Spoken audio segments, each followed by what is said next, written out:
When you think of sun and sand, holidays in the Caribbean are usually what spring to mind. But have you ever thought about solar panels instead? The main ingredient that makes them work is silicon or sand, which comes from rocks found in a quarry like this. It's out of the quarry and into the fire. The first stage is to get the silicon out of the rocks, and that's done in this enormous furnace. Temperatures reach well over 2000 degrees Celsius. This is unbelievably hot and also quite dangerous. To keep their eyebrows safe, the men work the ore using long poles. Silicon is used to make everything from window glass to the processors in your home computer, and without it, a solar panel just wouldn't work. Huge barrels are used to carry it around the factory. Nothing else could withstand the immense heat involved. In this form, it is liquid molten silicon, but to make solar panels, certain chemicals need to be added to it. First, the ore needs to be crystallized, which occurs here in this cooling machine. The silicon is so hot it could melt right through it, but the boffins have come up with a solution. Cold water is pumped round it as it works, which acts like watery air conditioning. The super hot crystallized silicon emerges from the machine. But how will this help to harness energy from the sun? Solar panels are made using thin slices of silicon which have two unique layers in them. These are created using two chemical processes which affect the silicon at different times during production.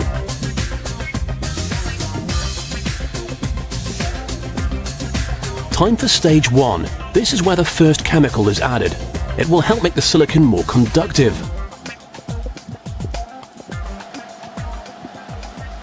To get the two combined properly, the tank is sealed into a large furnace and left for 2 days. It's like cooking a big stew, and the chef keeps a close eye on his recipe. When the buzzer rings, the cooking is complete. The furnace is opened and the silicon block emerges. This block would be far too big to put on your roof, which is where solar panels usually go. The average roof wouldn't support it, so now it needs to be cut down to size. Cutting solid crystal isn't like cutting butter. It can be very dangerous, so a protective shield is raised to keep workers safe. Diamond-tipped blades then slice through it, cutting individual panel-sized columns ready for the next stage. The columns are now the right size, but they are still far too thick to convert the sun's energy into electricity, so they need to be cut down even further by this machine. It has hundreds of spinning wires which slice their way slowly through each column. What they leave behind is wafer-thin sheets of silicon crystal, perfect for solar panels.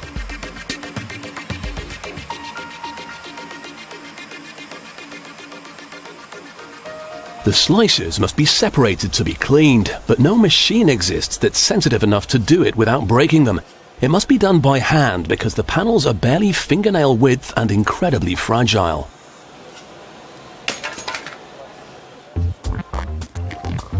Wherever humans are part of a process, contamination follows because we release millions of dust particles.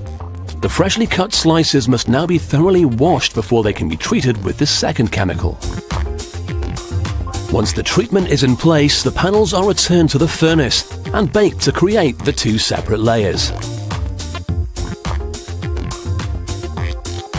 No, this isn't a pattern for a new kind of urban camouflage.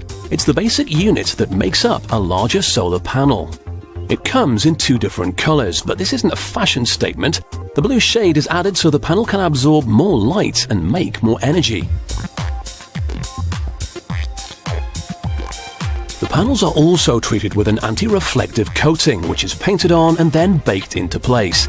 Any light the panel reflects would simply be wasted energy. Now, the panels are clean, properly treated and wearing this season's colors. They're ready to make electricity. But how do you get power out of them? High-tech computers align the panels and the next machine paints a layer of this grey gunge onto them. It looks like bad school custard, but it's actually semi-liquid metal. It helps conduct energy from the panel into the electricity grid and through a plug into whatever appliance you're using.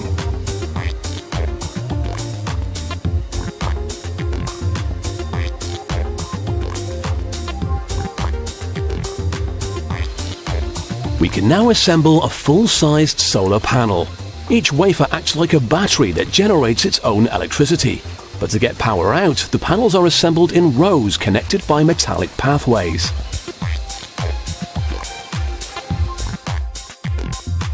With neat rows all hooked up, the machine can put all the pieces together. It's like making a gigantic chip butty, only the chips are made of silicon.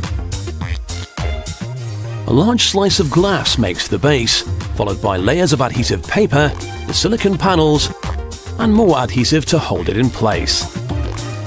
The final layer is the frame to hold it all together. Even though English weather isn't always sunny, solar panels can work in our cloudy conditions. They just need to be cleaned, installed, and plugged in. So as Britain's summers get sunnier, solar panels will work to help us cut down our harmful carbon emissions.